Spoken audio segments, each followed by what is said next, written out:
je souhaiterais vous parler aujourd'hui d'un sujet qui, je trouve, est passionnant parce qu'il a énormément évolué au cours des dernières années et qu'il nous concerne tous. Il s'agit de lire, comprendre et éventuellement modifier le génome. Il peut s'agir d'ailleurs du génome végétal, du génome animal ou du génome humain. À vrai dire, la question m'a été posée par des lycéens qui, lors de leur TPE, avaient choisi de faire un sondage sur Facebook auprès de leurs amis en posant la question de l'utilisation des techniques CRISPR pour modifier le génome humain. Ils posaient des questions à leurs amis, à savoir est-ce que vous savez de quoi il s'agit, est-ce que vous trouvez qu'il y a des problèmes qui peuvent être associés à cette technique sur le plan éthique, déontologique, et j'ai trouvé que d'une part les lycéens de première étaient assez bien instruits sur le sujet, donc bravo, et en même temps que les questions éthiques qu'ils posaient étaient des bonnes questions, et je trouve qu'il est important de se reposer ces questions-là en fonction des découvertes récentes. En effet, tout a été absolument modifié et révolutionné, on peut dire, par les techniques de séquençage de l'ADN.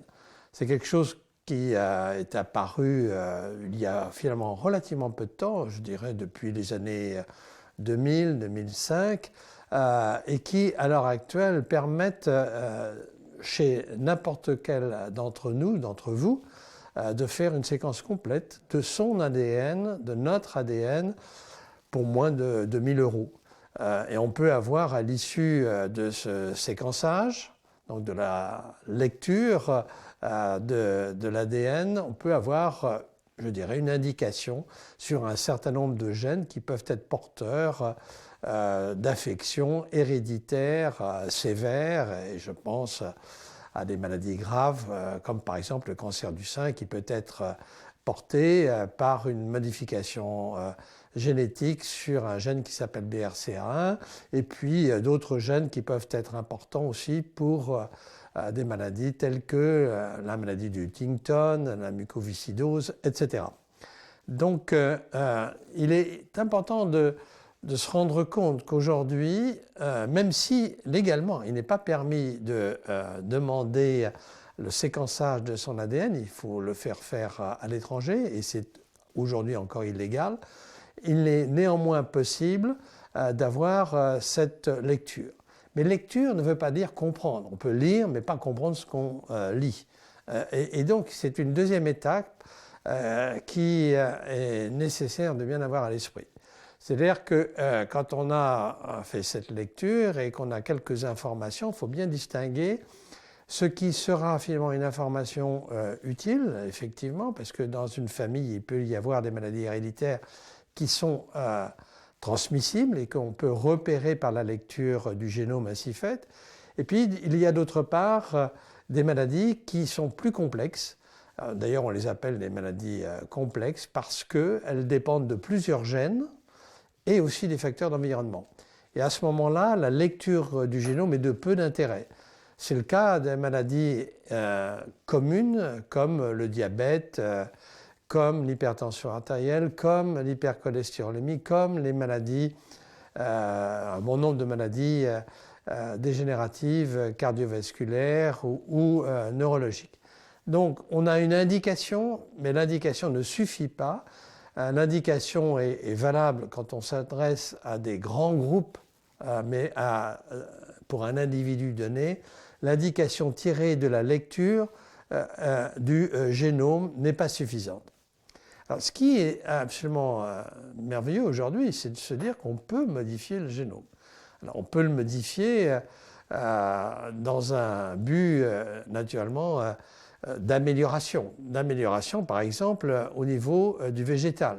On peut améliorer cela grâce à des techniques qui ont été découvertes il y a très peu de temps. Il y a en 2015, quelques chercheurs, et notamment Jennifer Doudna et Emmanuel Charpentier, mais aussi des chercheurs du Broad Institute aux États-Unis. Toute cette recherche est faite en grande partie aux États-Unis, qui ont permis de repérer des enzymes particuliers qui, guidée par une séquence d'ARN qui va s'hybrider avec l'ADN, qui permet donc de faire un ciblage précis pour couper le génome humain qui va se réparer grâce à une machinerie intracellulaire, génome humain mais aussi génome végétal ou génome animal, et donc il va pouvoir y avoir une modification de ces génomes.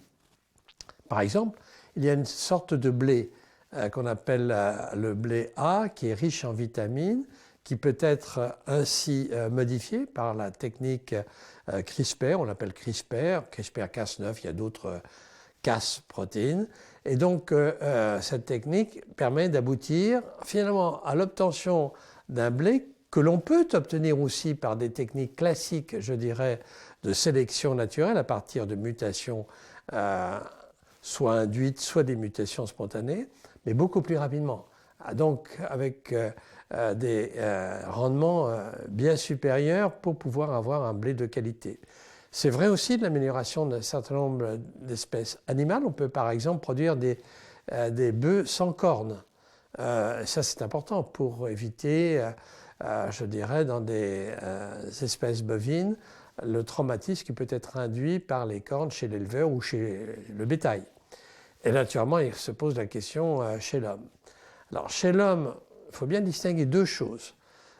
D'une part, ce qu'on appelle la thérapeutique somatique, qui est simplement l'utilisation de ces techniques avec CRISPR pour améliorer des cellules, mais des cellules qui n'ont pas de vocation à être porteurs, je dirais, d'une mutation transmissible. Ces cellules, par exemple les cellules sanguines circulantes, et on peut parfaitement modifier les cellules sanguines pour corriger un défaut, et ces cellules vont pouvoir récupérer un gène qui était défectueux, ou on va pouvoir les modifier pour que le gène soit corrigé une fois, mais ce ne sera pas pour toutes parce que ce ne sera pas transmissible à la descendance. Il n'y a pas là vraiment de gros enjeux éthiques. On le fait depuis un certain temps avec d'autres techniques. Là où se trouve le véritable enjeu, et vous avez peut-être entendu parler des fameux bébés Lulu et Nana, si je me rappelle bien, les deux jumelles chinoises qui ont été révélées lors d'un meeting à Hong Kong en fin 2018, à savoir des jumelles qui ont été modifiées génétiquement parce qu'on a introduit lors de la fécondation in vitro, puis de la transplantation de cet ovule, de cet œuf modifié, on a introduit une modification dans la lignée donc germinale qui va être transmise lorsque ces jumelles auront elles-mêmes des enfants à leur descendance. Et là, il y a un énorme pas qui a été franchi. On savait que c'était possible, mais jusqu'à présent, la législation était précise et ne permettait pas ce genre, je dirais, d'expérimentation, parce que là, il s'agit vraiment bien d'une expérimentation.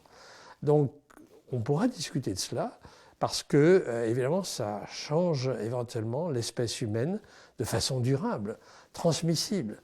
Il y a un certain nombre de respects, je dirais, éthiques qui ont été franchis avec cette étude, d'ailleurs, qui a été condamnée par les autorités chinoises.